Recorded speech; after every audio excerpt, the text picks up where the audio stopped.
Innovations और ideas यानी कि नवाचार और विचार जब मिलते हैं तो आगे का रास्ता तय होता है। क्लाइमेट चेंज यानी जलवायु परिवर्तन के प्रभाव को लेकर हम सब क्या कर सकते हैं? कुछ लोगों ने ये सोचा ही नहीं बल्कि करके दिखाया है। हम सबको ये बता रहे हैं कि अगर मंशा है तो समाधान भी मिल जाता है। मेरे साथ ही एक बेहद खास पैनल जिनका काम ही समाधान की तरफ है। कार्तिकेय हरियाणी 4 जोन के सीईओ हैं और फाउंडर भी। पंकज कुमार को फाउंडर एंड डायरेक्टर कॉन्सोला और मोनीश श्रीपुरापू एंड स्टूडियोज के फाउंडर। आप तीनों का स्वागत है इस मंच पर और इस मिशन से जुड़ने के लिए बहुत बहुत शुक्रिया। आप सभी का काम हम सबको प्रेरित करता है, मोटिवेट करता है, इंस्पायर करता है। तो आप सभी से कॉमन सवाल ये, शुरुआत आपसे कार्तिकेय, कि क्यों सोचा कि सस्टेनेबल बिजनेस प्लान की शुरुआत की जाए? शुरुआत इस तरह से हुई। एक बैकग्राउंड देना चाहता हूँ। As ChargeZone we are an EV charging network company. We are India second largest high speed EV charging network in the country. In fact, you can drive from Amritsar to Chennai using your electric car without any range anxiety using our network. अभी शुरुआत हुई 5 साल पहले जब एक data point हमें मिला. As a country, we have an import bill of $200 billion to import crude oil for petrol and diesel. Right? And then we realized that if by 2030, if 30% of new vehicles, they become electric, so import bill can be reduced by roughly $40 billion, which is equivalent to the education budget and healthcare budget of India. And यदि हम ये achieve कर पाएंगे तो ये budget का समाधान भी रिकरिंग बेसिस पे रहेगा. It's not that is a one time saving.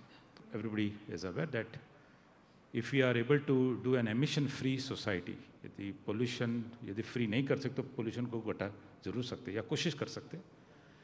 इन दोनों आयाम से शुरुआत हुई 4 जोन की as an EV charging company, और उस हिसाब से ये सस्टेनेबल मिशन में हम लोग आगे बढ़ रहे हैं. Thank you. Motivating and inspiring, but what motivated you, Pankaj, to start Consola? Yeah, first of all, thank you so much for inviting me. It's such a wonderful session here. We are trying to do something to solve some problems. And Government of India has a very big mission actually. The mission is to develop solar plants, non-fossil energy of almost 500 gigawatt scale in the next, say, 8 to 10 years. And for that, we need huge tract of land. We need in lakhs and lakhs of acres of land actually. So India being a agricultural driven economy, we don't have that kind of land. And if we have, the challenges of aggregating the land is huge. And what we are blessed with is that we have thousands and thousands of water bodies. Like we have big dams, lakes, reservoirs, catchment areas, ponds. So why not to utilize those unused water surface to set up the solar plants? And from there, that idea came almost 7 to 8 years ago. Myself and Siddhant Agarwal, both we are alumnus of IIT Kharagpur, and we started working on it, tried to understand what are the challenges, how to address those challenges, and we developed some concept. We started with a very humble beginning. We had a small 10 kilowatt project in a remote village of Assam. And we just to test that, we had a good support from IIT Guwahati that point of time. And we managed to do it. And for the first time, the community, the local community got electricity from that floating solar plant. And that was a turning point for us actually, to do something on a very big scale. ये अपने आप में एक unique idea किसने सोचा होगा? हम आमतौर पर सोलर एनर्जी पैनल्स घर की छतों पर, लैंड पर देखते हैं, लेकिन कौन सोलर के पैनल्स पानी में फ्लोट करते हैं. जी जी. मोनीश, यहाँ पर मौजूद ऑडियंस और हमारे टीवी के दर्शक सब ये सोचेंगे कि बिना एयर कंडीशनर के, बिना हीटर्स के तो हमारा गुजारा नहीं है, ख़ासतौर से शहरी लोग. ऐसे में आपको क्या लगा कि इसके बिना हम आराम से रह सकते हैं और इसके लिए सॉल्यूशंस हैं आपके पास? ये आपको कब एहसास हुआ? देखिए, एयर कंडीशनर सिर्फ पिछले 1902 में पहली बार इन्वेंट हुआ है. उससे पहले हज़ारों साल तक एयर कंडीशनर्स नहीं थे. We learn how to live without air conditioners for hundreds of years. And अभी हो क्या रहा है कि जैसे ट्रेडिशनली अगर देखा जाए तो if you travel from one place to another in India architecturally will see that locally buildings were made at one point of time and at this point what's happening is that पहले हम सोचते हैं कि हर जगह पे एक building बना देंगे लाइक ए बॉक्स, फिर उसको किसी तरीके से एनर्जी ट्रैप करके then will try to cool that and but traditionally it is possible that we can live without air conditioners for at least 70% of the year minimum. Currently जिस तरीके से नया बिल्डिंग्स बनते हैं उसमें सिर्फ 20% of the time we can live without air conditioners. The rest of the 80% we have to depend on energy. So with the help of traditional techniques and low energy solutions, कोशिश यही है कि क्या उस 20% को can we push at minimum up to 70% so that हम air conditioner के ऊपर डिपेंडेंसी कम करें. मोनिश, हमारे ऑडियंस की सहूलियत के लिए, हमारे दर्शकों की सहूलियत के लिए बताइए कि एंड जो स्टूडियोज है करता क्या है, क्या बनाता है? We are working in the domain of low energy cooling solutions, जिससे कि जैसे बिल्डिंग का जो envelopes है and which means the external envelope जो भी है, so it helps, it transfers the heat inside. And if we can design the envelopes in such a manner कि जो heat अंदर बिल्डिंग के अंदर आ रही है उसको किसी तरीके से अगर if we can reduce it, तो जो naturally जो dependency है उसको हम air conditioning dependency कम कर सकता है. And also with the help of other traditional systems like natural ventilation and passive cooling and all of that, हम बिल्डिंग के परफॉर्मेंस को we can increase. So we are in the domain where we are trying to educate people around passive design strategies where in overall energy and also how we can increase the day lighting, how we can help in choosing the right materials, consciously किस तरीके का materials pick करना चाहिए जिससे building का जो energy needs को हम कम कर सकते हैं. And with the help of systems like this where air में we have to bring the cooling need like I said by at least 70%. That's the idea. Kartikeya, innovations के बाद आता है इम्प्लीमेंटेशन, और अगर स्केल बड़ा करना है तो बहुत ज़्यादा मेहनत करनी पड़ती है. तो क्या अनुभव रहा है जब आप एक से दूसरे चार्जिंग जोन की तरफ बढ़े? So it is always said that inspiration is only 1%, but 99% is perspiration, right? So innovation के बाद implementation is equivalent to a strategy versus execution. Yeah. So एक आइडिया आना 5 साल पहले वो एक अलग बात थी हमारे लिए कि हमने कहा कि कोई बात नहीं, इलेक्ट्रिक व्हीकल्स लोग खरीदेंगे तो चार्जिंग कहाँ करेंगे, रेंज एंजाइटी बढ़ सकती है, इसलिए चार जोन का जन्म हुआ. Now that was an idea which was started with a very simple premise that this EV charging station will be unmanned, it will be at the right location, it also needs renewable energy, it also needs reliability and so on. तो उसके बाद शुरुआत हुई कि unmanned करेंगे तो वैसे तो पेट्रोल पंप पे तो आपको पेट्रोल पंप अटेंडेंट मिल जाते, क्या इंडियन कस्टमर सेल्फ सर्विस करेगा, where you drive the car to charging station, खुद कार से निकल के चार्जिंग गन लगा के खुद चार्ज करेंगे. सो likewise many ideas started coming on the table. ये कैनवास हमने खड़ा किया, उस पर हमने लिखना शुरू किया. But today, when we have more than 4,000 plus charging points in the country between north, west, and south, on the eastern part, we are largely present in Kolkata. We also have electrified more than 30,000 kilometers of highways. This was all driven by innovation of process, innovation by implementing the right technology, innovation by saying that, fine, if we have to solve reliability, then you have to get a battery as energy storage, we have to get solar microgrids, and so on and so forth. But what comes later is implementation, as you said, or execution. And that's a real game, because just like एक solar plant खड़ा करते, वो शायद आप जैसे एक 1 gigawatt का plant आप कोई बहुत बड़े desert में खड़ा कर सकते हो, आप करीब करीब 200-300 इंजीनियर्स लगा के वो प्लांट खड़ा कर सकते हो 6 महीने में, 1 साल में. But to put 1000 charging points across the highway is a very different ball game, and therefore the complexity of execution increases because it is a decentralized way of doing the things.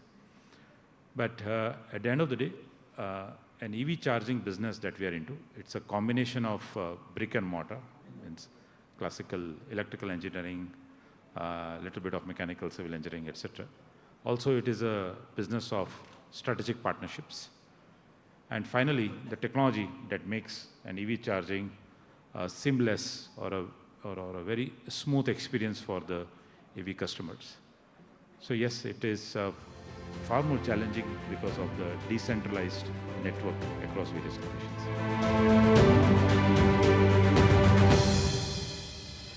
Pankaj, sustainable innovations and sustainable thinking. Is there an acceptability? उसका स्वीकार करने की जो मंशा रहती है लोगों में है वो कि लोग आसानी से कुछ नई चीज़ को एक्सेप्ट कर पाते हैं? You asked a very pertinent question actually. We have gone through it, so I'll share my experience.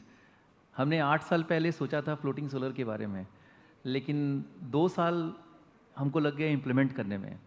And the reason being that for 2 years we kept talking to almost all the government bodies across the country, almost all the states, all the cement plants, all the oil refineries and all, but nobody believed in this thing actually because nobody had seen that. And we believed in it. We always believed that it will work, it should work because it is solving multiple problems. Like एक तो ये आपका land save कर रहा है, फिर ये water save कर रहा है, it's conserving water bye containing evaporation. हमने ये भी पढ़ा था कि there is a particular temperature at which solar panels performs best, that is around 25 degrees centigrade, and because of the ambient temperature of the water body, the performance is the best actually. सारे benefits थे, but it took almost 2 years to convince anybody to get the first pilot project, and somehow one gentleman gave it a boost कि ठीक है इसको करते हैं with all the gut feeling. So it takes a lot of perseverance and to implement the first of the technology. But once it is done, like once it was done with ONGC, we did the first big scale project. We did with what municipal organization in Visakhapatnam. Then everybody started adopting it. And today you'll be very glad to know that more than a gigawatt scale of floating solar projects are happening in India. So our efforts was a part of it, I'm sure, but it is a big pleasure actually. Yeah, so moving ahead, sustainable innovations is also considered a niche market, it's expensive, people think ये हमारे लिए नहीं है. Did you also face all of that? Your innovations were easily accepted? No, definitely the perception around innovation is always that anything that's new is expensive. Like a niche market, It's a niche market. But मेरे case में the challenge is something else. It's not something new. Because I think we are rushing towards innovation and trying to always create something new always. But it's not true. In our case, when we look at how systems have worked in the past, we are talking about traditional systems. And where we are saying that sometimes we have to take one step backwards and look at how things have worked locally. For instance, like if you're talking about Andhra Pradesh, Vizag ki jo baat kar rahe the, or Rajasthan and all these places, how traditionally buildings have worked and educate people and okay, these is the way buildings should be in that particular areas, how the building should work, and said that how can we then improvise on top of that rather than saying ki innovation and new systems, we have to copy something that is Western and then try to bring it here and think that, because there is a general perception around people that kuch bhi naya hai. Everybody aspires to make something like, which is, let's say in a village, they want to make a house like of a city. And the cities, everybody, all the politicians then come and say that, hum Singapore banayenge. And the problem with that is that you're trying to create something that is not ours. Rather, the moral has to be that, for people saying, okay, this is how our culture is, this is how we used to take it locally in all these places, and how can we then further improvise upon that and whatever it takes to make it happen. So I think in my case, what we are trying to say people is that, okay, innovation is one part. Let's go back a little bit and try to see how systems have worked and then try to improvise upon that. So improvisation and innovation needs money. Like if we talk about money, do you feel there is more to be done at policy level, at government level to facilitate these kind of innovations which you three are leading by example?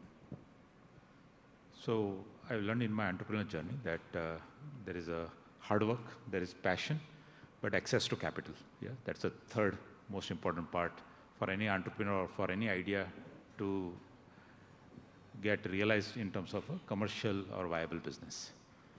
So it is clear that any innovation requires the brightness of the mind and the brightness of the talent, as well as various institutional support, to translate those ideas into reality. We often say that why Google can't be born in India, or why innovative companies like Boeing or Airbus are not born in India.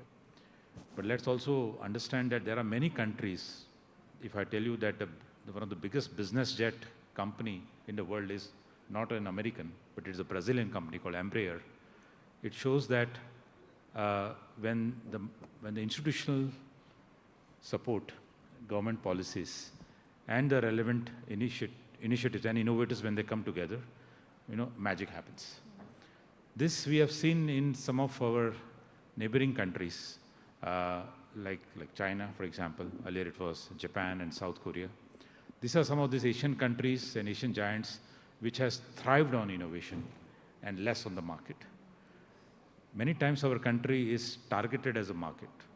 If you really see, most of the statements which comes from global MNCs is that India बहुत बड़ा market है. Well, therefore we are fed with probably all kind of products, good, bad, best.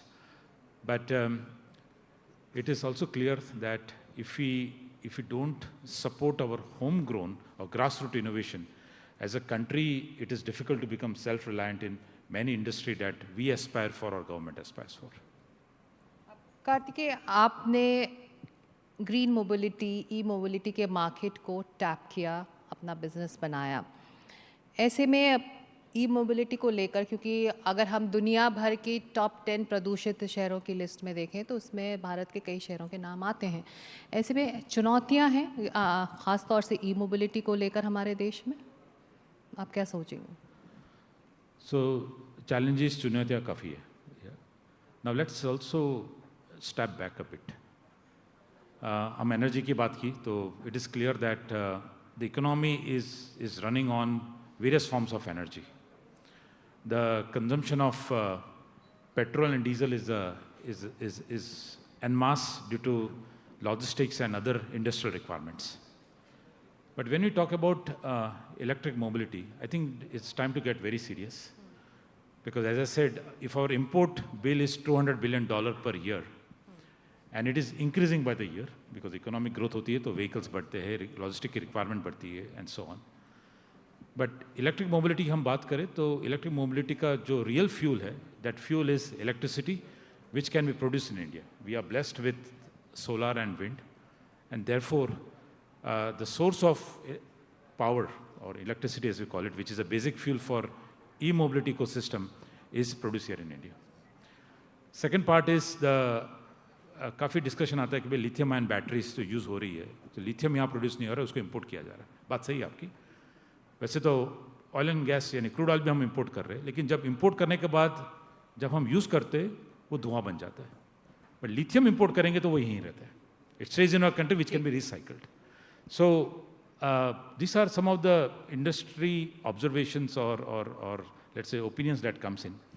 But when you talk about the first and foremost challenge out here is that government has already created the policy framework. It is for the industry now to step up the game and introduce very competitive products. Take initiative and practice the best practices. Thank you so much, all three of you. You are leading by examples. You are the innovators of India, and you inspire and motivate everybody. Thank you. Thank you so much for this conversation. Thank you very much.